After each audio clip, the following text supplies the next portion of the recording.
এই মুহূৰ্তত আমাৰ হাতত আহি পৰিছে এটা ব্ৰেকিং নিউজ। উজনি অসমলৈ যোৱা শ্ৰমিকক বাধা প্ৰদান কৰি আটক হোৱা সংখ্যালঘু সংগ্ৰাম পৰিষদৰ দুই নেতাৰ পক্ষত থিয় দিলে ধিঙৰ বিধায়ক আমিনুল ইছলামে। আৰক্ষীয়ে আটক কৰা কাৰ্যক তীব্ৰ গৰিহণা দিলে বিধায়ক আমিনুল ইছলামে। সংখ্যালঘু সংগ্ৰাম পৰিষদে কোনো ভুল কাম কৰা নাই, মিয়া শ্ৰমিকৰ নিৰাপত্তাজনিত কাৰণতহে বাধা আৰোপ কৰিছিল বুলি মন্তব্য আমিনুল ইছলামে। ৰূপহীহাটৰ পৰা গুলজাৰ হুছেইনৰ ৰিপৰ্ট।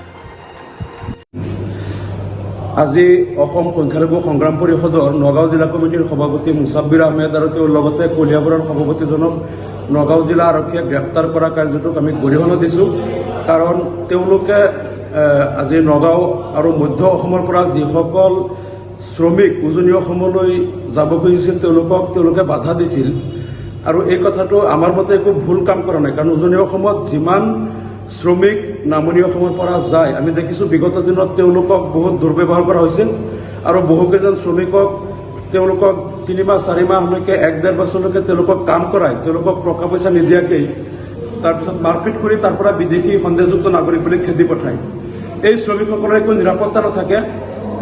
কিছুদিন আগতে নাজিৰাত ময়ূৰ বৰগোহাঁই নামৰ এজন বিজেপিৰ নেতাই তেওঁ নামনি অসমৰ প্ৰায় 13জন শ্ৰমিকক প্ৰায় 1.5 বছৰলৈকে চৰাইদেউ মৈদামৰ এটা প্ৰকল্পত কাম কৰাই এই 13জন শ্ৰমিকৰ প্ৰায় 15 লাখ টকা আত্মসাৎ কৰি তাৰপিছত তেওঁলোকক কাপোৰ খুলি ৰাতি গুণ্ডা লগাই মাৰপিট কৰাই 15 লাখ টকা আত্মসাৎ কৰি এই শ্ৰমিকসকলক তাৰ পৰা খেদি পঠিয়ালে। এই বিষয়টো মই অসম বিধানসভাত উত্থাপন কৰিবলৈ বাৰে বাৰে অনুমতি বিচাৰিছিলোঁ, কিন্তু অনুমতি নিদিলে। আৰু তাৰপিছত আমি ডিজিপিক লগ ধৰিলোঁ আৰু ৰাজ্য চৰকাৰৰ মুৰব্বী মুখ্যমন্ত্ৰীকো আমি দাবী কৰিছোঁ ময়ূৰ বৰগোহাঁয়ে এই শ্ৰমিকসকলক 13জন শ্ৰমিকক 1.5 বছৰ কাম কৰাৰ বাবদ দিব লগা 15 লাখ টকা আত্মসাৎ কৰি খেদি পঠোৱা বিচাৰ লাগে আৰু তেওঁক অনতিপলমে গ্ৰেপ্তাৰ কৰিব লাগে আৰু এই শ্ৰমিকসকলৰ 15 লাখ টকা আদায় দিব লাগে। কিন্তু দেখা গ'ল আজি 2 মাহ পাৰ হোৱাৰ পিছতো ময়ূৰ বৰগোহাঁইক কিন্তু গ্ৰেপ্তাৰ কৰা নাই।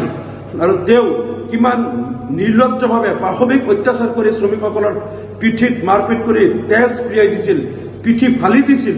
এই শ্ৰমিকসকলৰ কি দুখ আছিল? তেওঁলোকে 15 লাখ টকা পাব লগা আছিল, 1.5 বছৰ তেওঁলোকক কাম কৰাইছিল। কিন্তু তাৰপিছতো তেওঁলোকক যেতিয়া এনেকে পইচা নিদি পেলাই মাৰপিট কৰি খেদি পঠিয়ালে, তাৰ আগতো আমি দেখিছোঁ উজনি অসমত কিছু একাংশ মহৰী বা কিছু কণ্ট্ৰেক্টৰ বা বিভিন্ন কামৰ কাৰণে তেওঁলোকে কিছু লোকে আহি পেলাই নামনি অসমৰ পৰা কিছু শ্ৰমিকক তেওঁলোকে লৈ যায়, 3-4 মাহ 6 মাহলৈকে ৰাখি কাম কৰাই যেতিয়া পইচা দিব লাগে তেতিয়া টকা দিয়াৰ পৰিৱৰ্তে একাংশ পাবত গজা সংগঠন লগাই দিলে।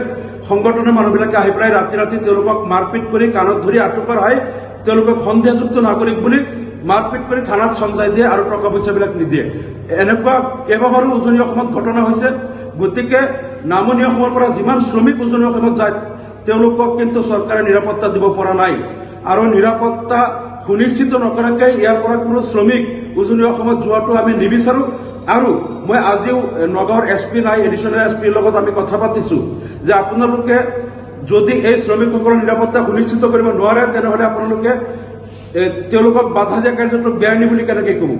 আপোনালোকে যদি উজনি অসমৰ কোনোবা ঠিকাদাৰ মহৰী বা কোনোবাই যদি শ্ৰমিক লৈ যায় মধ্য অসমৰ পৰা, অন্ততঃ আপোনালোকে যদি সেইটো ৰেজিষ্টাৰ কৰে যে আপোনালোকৰ জিলা প্ৰশাসনৰ জ্ঞাতে তেওঁলোকে কোন চুক্তিৰ আধাৰত কিমানজন শ্ৰমিক কোনজন মালিকে লৈ গ'ল, তেওঁলোকৰ কি চুক্তিৰ আধাৰত দিলে, সেই সম্পৰ্কে আপোনালোকে যদি এটা ৰেকৰ্ড মেইনটেইন কৰে আৰু যি থানা এলেকাত তেওঁলোক যাব তাৰ OC-জন, সেই থানাৰ OC-জনক যদি ইনফৰমেশ্যন কৰে আৰু সেই OC-জনে যদি নিৰাপত্তা সুনিশ্চিত কৰে যে ঠিক আছে নগাঁৱৰ পৰা বা মৰিগাঁৱৰ পৰা ইমানজন শ্ৰমিক অমুক মালিকে লৈ আনিছে, তেওঁলোকৰ ইনফৰমেশ্যন আমি পাইছোঁ, তেওঁলোকৰ নিৰাপত্তাটো আমি সুনিশ্চিত কৰিম আৰু তেওঁলোকৰ প্ৰাপ্য মজুৰিখিনি যথা সময়ত তেওঁলোকক দিয়া হ'ব।